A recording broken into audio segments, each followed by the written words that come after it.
और एक शब्द और समझ लीजिए, इसमें गुणनफल और योगफल ये भी होता है। और क्या होता है समझिए मेरे भाई, मेरे प्यारे दोस्त, इसमें बोलेगा ए प्लस अल्फा प्लस बीटा, और अल्फा इंटू बीटा भी बोलते हैं। शून्यों का योग,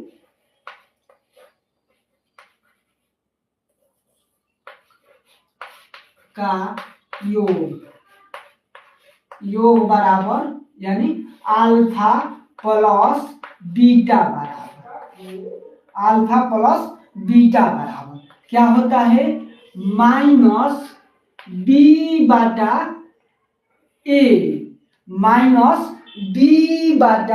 ए, यानी समझिए एक्स का गुणांक बटा में एक्स स्क्वायर का गुणांक बटा में एक्स स्क्वायर का गुणांक होता है। जैसे देखिए एक्स का गुणांक यानी इसका गुणांक में क्या है, इसके गुणा में क्या है, और स्क्वायर के गुणा में क्या है, यानी ये समझ लेना माइनस बी बटा ए। शून्यों का योग यानी अल्फा प्लस बीटा बराबर माइनस बी बटा ए होता है, माइनस बी बटा ए होता है। समझे मेरे भाई? शून्य का गुणनफल, शून्य का गुणनफल यानी शून्य का गुणनफल अल्फा इंटू बीटा बराबर क्या होता है, सी बाटा ए। इसको हिंदी में लिखते हैं अचर संख्या बटा में एक्स स्क्वायर का गुणांक। अचर संख्या एक्स स्क्वायर का गुणांक, अचर संख्या क्या है, ये एक्स स्क्वायर का गुणांक। अब इस जैसे सवाल है, यहाँ पर सवाल उतारते हैं, x square plus 2x plus 4। इसमें पहला पद को a बोलते हैं, दूसरा पद को b बोलते हैं, और तीसरा पद को c बोलते हैं, यानी अचर संख्या को c बोलते हैं। तो अल्फा प्लस बीटा यानी alpha plus beta minus B बाटा ए। तो b का मान हम लोग को कितना है, x के गुणांक में 2 यानी माइनस 2 बटा में a का मान एक्स स्क्वायर का गुणांक कितना है, 1। ये योग हो गया, अल्फा प्लस बीटा का योग हो गया। समझे मेरी प्यारी मेरी दोस्त? यहां तक समझे सभी लोग?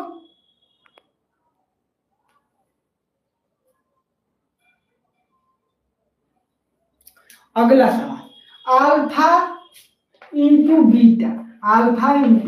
बीटा यानी सी बाटा ए। अचर संख्या बटा में एक्स स्क्वायर का गुणांक। अचर संख्या क्या है, 4 यानी 4 बाटा एक्स स्क्वायर का गुणांक 1। इसका कितना हो जाएगा, 4। तो इसका हम लोग को कितना आ गया, शून्य माइनस 2 और 4, माइनस 2 और 4 आ गया। यहां तक सभी लोग समझ गए मेरे प्यारे भाई लोग? यहां तक सभी लोग आप लोग समझ गए? यहां तक समझ गए? एक शायरी याद आ रहा है, हंस के हंसा के हमके पढ़ावल गइल बा, हंस के हंसा के हमके पढ़ावल गइल बा, केहू के दिल मत तोड़िया, ई हमारा के संस्कार सिखावल गइल बा। और तोहरा चलते केहू नाराज मत होके, ई हमारा माई से संस्कार दिलावल गइल बा, ई हमारा माई से संस्कार दिलावल गइल बा। तो क्या भाई आप लोग इस सवाल को समझ गए? अब आप लोग को कभी गलत नहीं न होगा, शून्य का योग और शून्य का गुणनफल। मेरे प्यारे दोस्त लोग, आप लोग को ये कभी अब गलत नहीं न होगा, शून्य का योग और गुणनफल।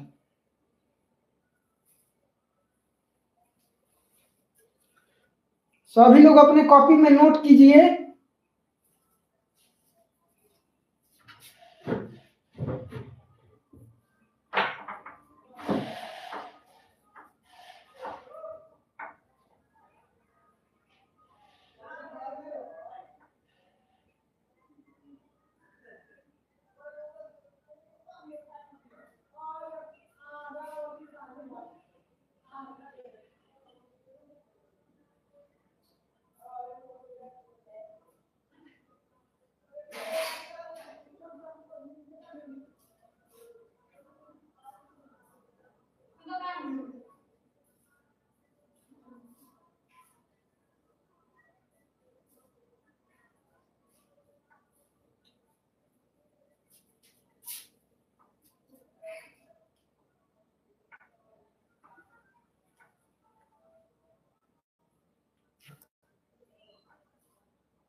सभी लोग नोट कर लिए अपने कॉपी में दोस्त, मेरे प्यारे भाई।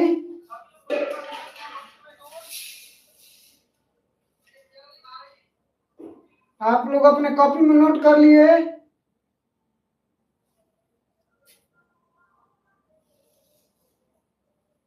चलिए इसको आगे लेके चलते हैं। यहां तक सभी लोग समझ गए? सभी लोग समझ गए? चलिए नेक्स्ट स्टेप। आप लोग को अब कभी गलत नहीं होगा। इस सवाल से आप लोग को 3 से 4 क्वेश्चन आते हैं। ऐसे सवाल से 3 से 4 क्वेश्चन आते हैं। ये आप लोग अब कभी नहीं गलत करेंगे। शून्य का योग और शून्य का गुणनफल। शून्य का योग एक बार फिर रिपीट मार देते हैं। देखिए शून्य का योग यानी अल्फा प्लस बीटा बराबर माइनस बी बटा ए, यानी एक्स का गुणांक बटा में एक्स स्क्वायर का गुणांक। शून्य का योग ए अल्फा इंटू बीटा यानी सी बटा ए, अचर संख्या का अचर संख्या या ए अचर संख्या बटा में एक्स स्क्वायर का गुणांक। ये सवाल है। पहला इसमें ए, दूसरा को बी और तीसरा को सी बोलते हैं। Alpha plus beta minus B बटा ए, बी का मान कितना है 2, माइनस में माइनस 2 बटा ए। ये हो गया अल्फा इंटू बीटा सी बटा ए यानी 4 बटा 1 यानी 4। तो इसका हम लोग को योग कितना आ गया 4 और 3 आ गया। अगला सवाल,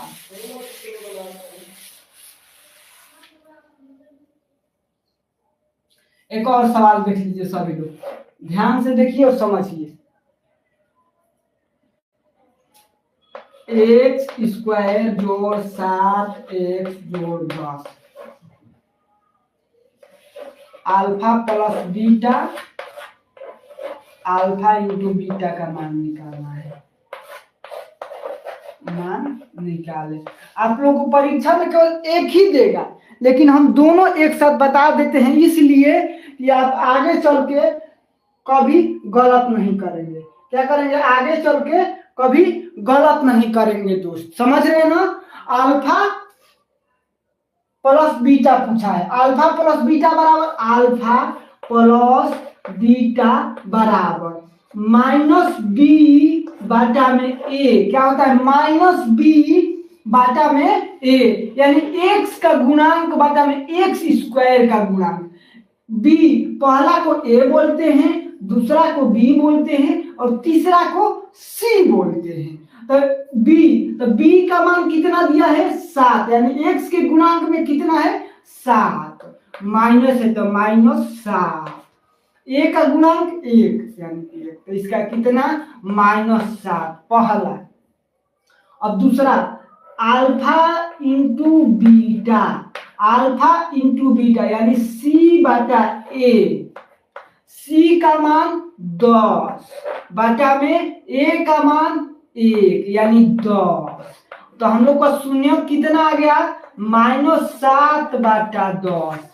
शून्य का आ गया -7, सॉरी -7,10, -7,10 आ गया। कहीं कहीं और देख लीजिए, कहीं कहीं इसी में देता है, जैसे शून्य का योग और गुणनफल दे दे, अब बोले कि बहुपद निकालो। ये आप लोग समझ गए ना मेरे प्यारे भाई लोग, ये आप लोग समझ गए ना? तो इनको बोलिए, आप लोग इस सवाल को समझ गए या नहीं? समझ गए?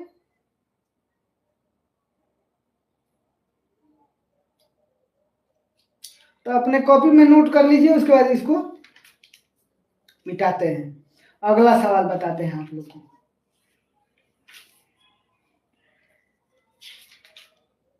जल्दी सभी लोग कीजिए।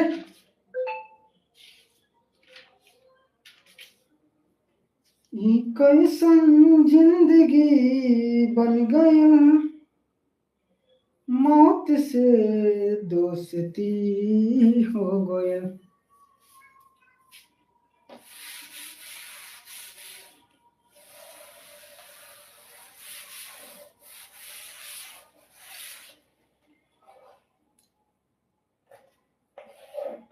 जैसे एक सवाल देते हैं, सवाल देखिए कैसे देते, समझते रहिए दोस्त। जैसे मान में दे दिया कितना, आप लोग ये नहीं कर, बुक से नहीं पढ़ा, बुक से एक और 4, सॉरी देखिए 4 और 1 है, तो बोला है शून्य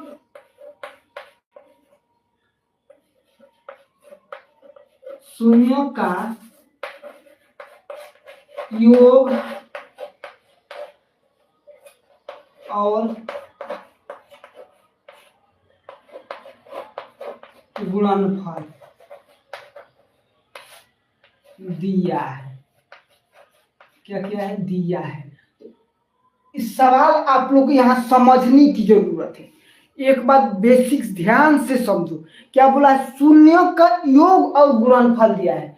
पहले क्या लिखा है, शून्यों का योग और गुणनफल, योग पहला और गुणनफल दूसरा। इसका एक फार्मूला होता है। क्या होता है मेरे प्यारे भाई लोग, फार्मूला होता है x² minus alpha plus beta कोष्ट बन x plus alpha into beta. बहुपद निकालने के लिए बोलेगा, बहुपद निकाले, क्या करना है, बहुपद निकालने के निकाले। तो बहुपद कैसे निकालते हैं, इसी फार्मूला पर, इस फार्मूला को आप लोग याद रखना है। x² minus alpha plus beta, यानी शून्य का योग गुणा x प्लस शून्य का गुणनफल, शून्य का योग और शून्य का गुणनफल। x² माइनस शून्य का योग क्या दिया है, 4 कोष्ट में x प्लस शून्य का गुणनफल 1। क्यों बोलो सर अपने मन से लिख दिए? नहीं मेरे भाई, यहाँ पर लिखा रहेगा, आप लोगों को दिएगा सवाल में तो उसमें दिया रहेगा शून्य का योग इतना है और गुणनफल इतना है, तो जो दिया वही मान पुट करना है। तो x² माइनस 4x प्लस 1, ये बहुपद हो गया। क्या हो गया, बहुपद।